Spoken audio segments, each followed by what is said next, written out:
Hello everyone, I'm Caio Cefas, and this is a short explanatory video on the preliminary results. Enormous amount of constituents of petroleum makes the use of classical characterization methods for the crude oil composition by mole or mass fractions of individual components.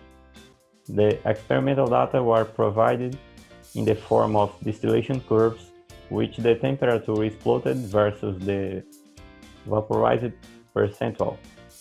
So the first part of this work is to generate the oil pseudocomponents from a distillation curve, and for this we use the MATLAB software.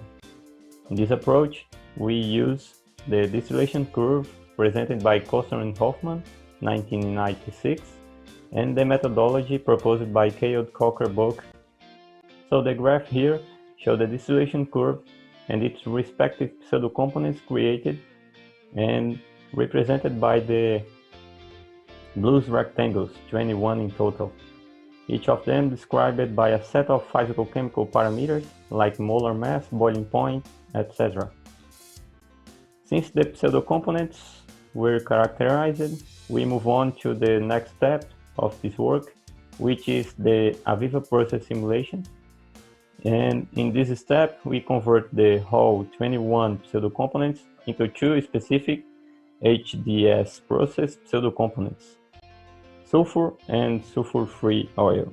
We add the source model to canvas, then we drag the oil fluid to the source and set the process variables. Now we use a calculation block called here lumping block to convert the 21 initial pseudocomponents into just 2. For that, we must set the outfluid type to desired fluid. In this case, we use the fluid 2. It's important to mention that the required equations for this conversion were obtained from Riazzi's book.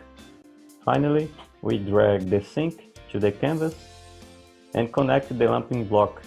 As you can see, the feed stream originally with 21 components was converted into other one with just 2 components. After the conversion, the lumping block outlet stream can be fed into a hydrodesulfurization reactor as a subsequent step. Thank you very much for your attention and good conference.